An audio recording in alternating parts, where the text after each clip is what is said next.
My name is Rachel Cadell-Munro and I was head of mission for Doctors Without Borders during the time of the Rwandan genocide, first in Goma in Democratic Republic of Congo and then afterwards in Rwanda.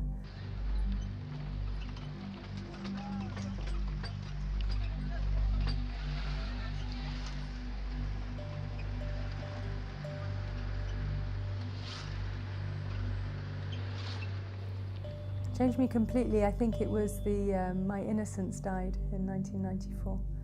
In terms of, I'd always heard about the Holocaust. We all heard about it growing up. But I never really understood what a genocide was until I had been in this region in 1994.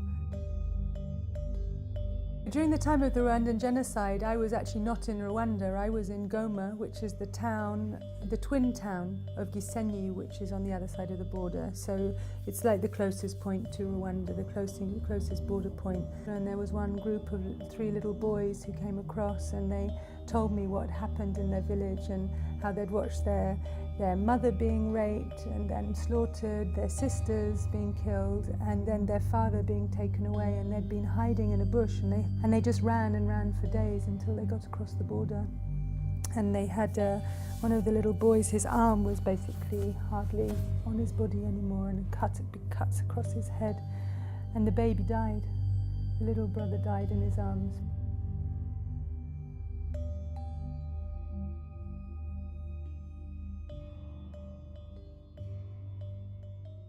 But the other side of it as well is that you see something of the human spirit come through.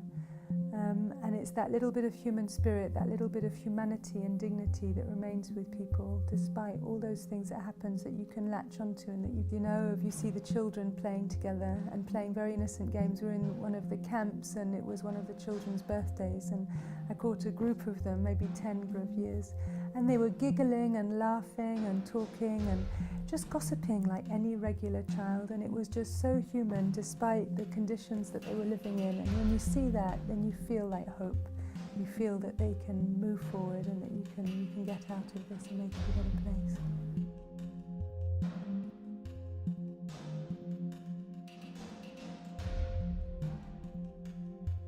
MSF being in Kigali during the genocide must have felt like a huge support for the population, for the people who were suffering, that there was a place to go, that there were some foreigners who still remained when a lot of people had fled and left and were not coming back, when they'd pulled out the UN peacekeepers, when they'd pulled out everyone else, there was still this bunch of crazy doctors in this hospital in Kigali who were there if you were injured and if you could get there. So I think from a moral perspective, it's huge that we were there.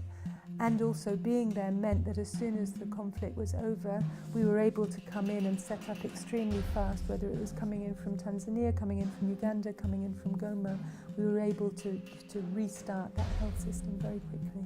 That's why this 20th anniversary is so important, because I think what people will see is a country that's rebuilt itself and has come through a terrible struggle, whose people have witnessed things that no human being should ever witness. So it's a country that's really come through, it's got its issues, but it's really come through that. What people are not looking at and not recognising is that neighbour country, this huge country of Democratic Republic of Congo, where that kind of investment and that kind of focus has not been given. So those people living in North Kivu, which is that border area that received all those refugees from Rwanda, they're living as if they were still in that crisis. So I went into a hut of a woman. She was 25 years old, she had 5 children.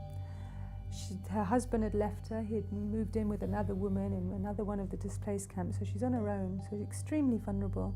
And she's living in that tiny space with 5 children. The youngest is about 3 or 4 months old, and the eldest around about 5 or 6 years old.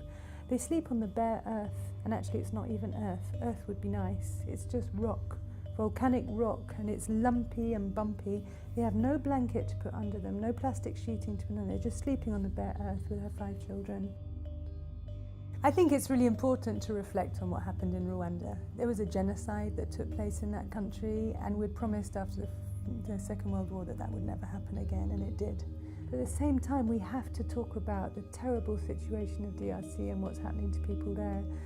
Every day there are armed actors coming in and pillaging villages and people being displaced. Every day children are dying from simple lung infections, from pneumonia that can be prevented. Every day mothers are dying in childbirth, and every day women are victims to sexual abuse. And these people deserve our help, and that's why MSF, Doctors Without Borders, we have really important operations. Some of our most important and biggest operations are in this part of the world because it's so forgotten. There are people who are suffering, and other people reach out their hand to try to help them. And that's if you like, that's our calling. And as individuals, we feel that. I feel that as an individual. That's why I do what I do. And that's why I believe, and I've been working now with MSF for over 20 years, because I believe that that's something that we can do as an organisation and that we can really make a difference to people.